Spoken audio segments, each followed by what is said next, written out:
Hello，大家好，今日我想喺呢一度咧向大家介紹一本書，叫做《男人來自火星，女人來自金星》，係一本好經典嘅解剖男女關係同埋心理學嘅書嚟嘅。呢一本書咧一共有13個章節，咁佢頭幾個章節入邊咧就係重點介紹火星人同埋金星人嘅特質同埋差異，去到後面咧佢先會開始會深入咁去同你講一啲實際嘅情況啦，舉一啲例子啦，會發生一啲咩情形啦，然之後男人嘅諗法、女人嘅一啲講法同埋實際嘅做法應該點做。咁去到最後一個章節咧，就係會都係一種心靈釋放，就係話俾你聽，其實要令到愛情可以長久咧，其實都長跑嚟嘅，即係絕對唔係一個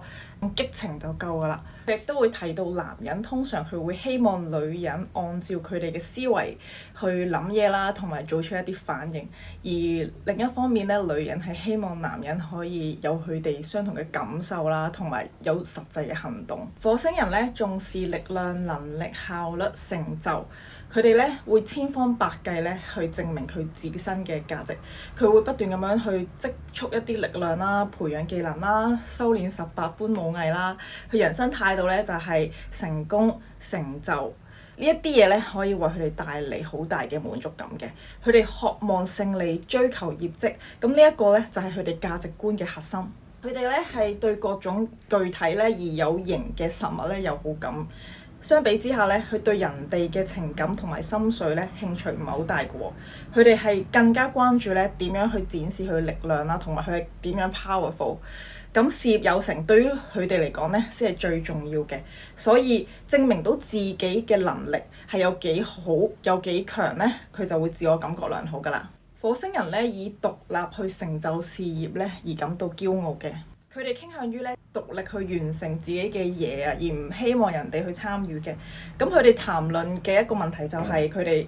渴望係其他人嘅指點啦，或者建議啊。如果有人去提出呢一啲嘅請求嘅時候咧，咁佢另一個火星人就覺得啊，呢個係一個好好嘅出謀策劃嘅好機會啦，去獻計獻策嘅好機會，意味住人哋咧係信任自己啦，佢哋會覺得好沾沾自喜，同埋咧好驕傲嘅。金星人係中意談論自己嘅問題，係享受分享同埋談論嘅過程。佢哋唔急於揾到答案，佢重視溝通咧同埋交流，體驗期間嘅快樂同埋美好。佢哋咧會用好多嘅時間去彼此支持同埋幫助嚟實現自我嘅價值嘅。佢哋更多咧係嚟自情感嘅滿足，都嚟自人際關係嘅力量。佢哋係中意分享同埋有共鳴，以便獲得安慰同埋開心嘅感覺。對於金星人嚟講啦，情感交往咧比起工作技術咧係更為重要。亦都由於金星人係好關注自己同埋他人嘅情感世界，所以佢會覺得人哋嘅感受咧都會係自己嘅感受。因此咧，佢哋對於俾意見啦，亦都係一個經常嘅行為，因為佢哋都係某程度上嘅心理醫生嚟嘅。然而咧，呢一種嘅俾男人嘅建議會係一種對男人產生一種侮辱，因為佢哋會覺得係咪你懷疑緊我嘅能力？喺火星人嘅眼中，俾建議咧係會令佢哋覺得你懷疑佢冇辦法一個人去完成一件事，或者係佢會覺得你係唔信任佢，對佢進行緊抱怨或者批評。火星人心情唔好嘅時候咧，就會屈喺個心入邊。好少咧會同人傾訴嘅，咁佢會自我反省，究竟係乜嘢令到自己煩躁不安呢？佢哋傾向於獨自去解決問題，佢會將問題咧去反覆站着同埋權衡，以便咧可以盡早獲得解決。如果冇辦法去揾到解決嘅方法咧，佢就會去做其他嘢去轉移佢嘅注意力，以便獲得解放。金星人咧心情唔好嘅時候咧，佢為咗輕鬆同埋解脫，佢就會同佢信任嘅人一齊，然之後咧將佢嘅苦惱咧就全部講晒出嚟，以擺脫焦極情感嘅控制。中意咧將佢嘅感受全部係和盤托出，同人分享，呢個係佢哋特有嘅宣泄方式。對於金星人嚟講咧，對人哋講自己心入邊嘅説話咧，意味住愛同埋信任。正正因為咧，金星人同火星人咧，對於壓力嘅反應係南轅北轍，咁所以咧，男人態度由熱轉向冷漠嘅時候咧，就會令到女人咧好容易胡思亂想，以為係自己出現咗問題。因為咧女人咧通常當佢哋遇到唔開心嘅嘢嘅時候，佢哋就會將真實嘅感受咧講出嚟，要得到人哋嘅理解啦、共鳴，先至可以令到佢嘅心情咧慢慢歸於平靜。換句話講啦，一個越係鍾意傾訴嘅女人咧，佢就越係會遠離一啲沮喪同埋懊惱嘅情緒。咁佢哋咧喺傾訴嘅過程中，一旦咧排遣咗壓力，令情感得到釋放咧，就唔會再意志消沉。佢亦都更清楚咁意識到究竟係咩令到佢咁困擾同埋苦惱。但係火星人咧，一般談論問題咧，只會出於兩種目的，一種咧就係佢哋批評，第二咧就係尋求解決方法。所以咧，當一個女人如果去同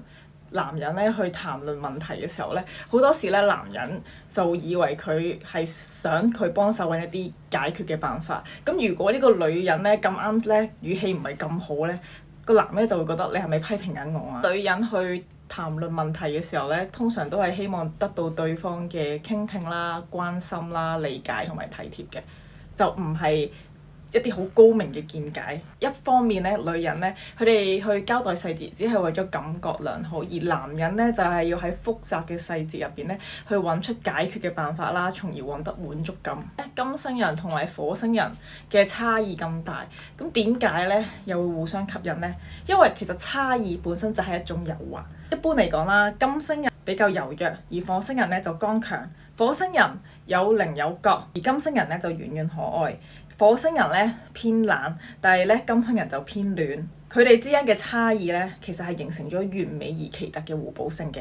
男人最深處嘅恐懼咧，就係嚟自於佢覺得自己仲未夠好啦，能力唔夠掂啦，冇辦法滿足女人。而女人咧都會害怕接受啊，正如佢哋害怕男人佢害怕給予一樣啦。咁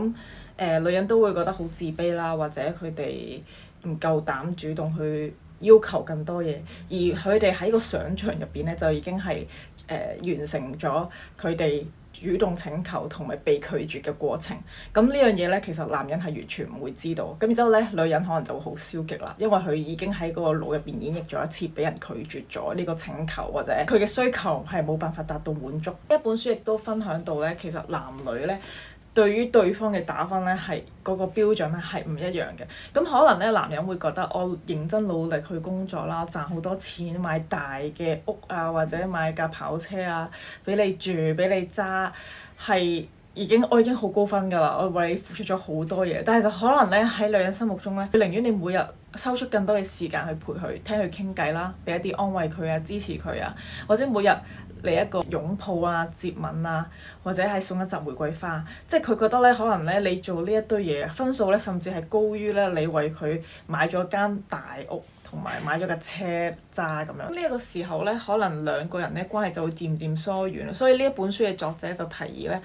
男人不妨唔好咁賣力去工作，而留翻咧多少少時間，賺少啲錢啦，然之後俾多啲時間咧同自己嘅伴侶相處。因為咧，其實你嘅事業同你感情咧都係有聯繫。當你感情咧係好嘅時候咧，你事業先至會更加好。因為咧情感嘅圓滿咧係可以大大咁去推動咧事業嘅發展。一個人功成名就咧，齋靠勤力係唔夠㗎，往往咧都需要人哋對自己嘅信任同埋支持。咁女人咧亦都唔好成日指意咧自己嘅伴侶可以完全去讀懂你嘅暗示，或者你唔需要講，佢就會知道你想佢為你做啲乜嘢。因為咧其實佢哋係唔會知道嘅。書嘅作者咧佢就提議女人咧可以或多或少咧去喺生活上有一啲唔同嘅請求，一啲小小嘅請求，並且咧係給予一啲大大嘅感激，多啲咧去令男人咧去為你做各種小事，隨時隨地咁樣請求佢嘅協助，並且真誠咁毫無保留咁去表示你嘅謝意。咁咧呢樣嘢咧就可以激勵到男人，令到佢哋咧好鼓舞。由你嘅請求中，男人咧佢先會清楚咧去知道應該做啲乜嘢，或者做到點樣嘅程度。而你咧即係女人啊，經常咧就忽略咗呢一點。如果你從來未曾開口，佢就一直會覺得自己好似好冇用。其實佢有時會好期望，亦都好妄言嘅。作者咧亦都突破咗一啲女人嘅迷思啦。好多時女人會覺得，哇！如果我下下都要提出請求，咁其實呢個男人佢都唔愛我啦，因為佢都唔主動去幫我，佢愛我，佢係咪應該主動去幫我同埋支持我先？咁作者就話：千祈唔好咁諗啊！你反而應該諗翻個角度，如果佢同你一樣都係金星人，佢梗係會主動去幫你啦，係咪？但係佢唔係啊嘛。你只有咧更充分去接受彼此嘅差異嘅時候咧，火星人咧先至會更樂意去為你付出，即使你冇請求，佢都盡可能會為你着想。呢一本書咧，佢就對於呢一個男女關係學咧有一個好概括嘅介紹。咁但係咧，雖然佢未必係應用到喺所有嘅實際情況中，其實我覺得係要一男一女咧，一個情侶關係咧，要一齊睇呢本書，好實際咁去運用入邊嘅一啲 skills 咧，先至會真正發揮到最大嘅作用。換句話講咧，就係除咗我哋了解自己屬性之外咧，都要俾人哋去了解自己嘅屬性。建立一個良好嘅關係咧，其實係要嚟自一啲好適當嘅溝通技巧嘅，例如支持啦、感激啦、認同啦、理解啦、讚美啦同埋體諒。愛咧係時間上嘅相處，係相處上嘅遷就，要多啲去傾聽人哋嘅需要，減少對人哋嘅怨恨。愛咧係唔等於一味咁樣付出，而係一種咧對彼此嘅尊重。一方咧係唔會以一種懲罰嘅方式咧去處理另一方嘅錯誤，因為咧情感嘅維持同長久咧係在於克服彼此嘅差異同埋距離。以上咧就係睇完呢一本書之後咧最大嘅感悟。咁我嘅讀書分享咧就到此為止啦，希望大家會鍾意我呢一個讀書分享啦。拜拜。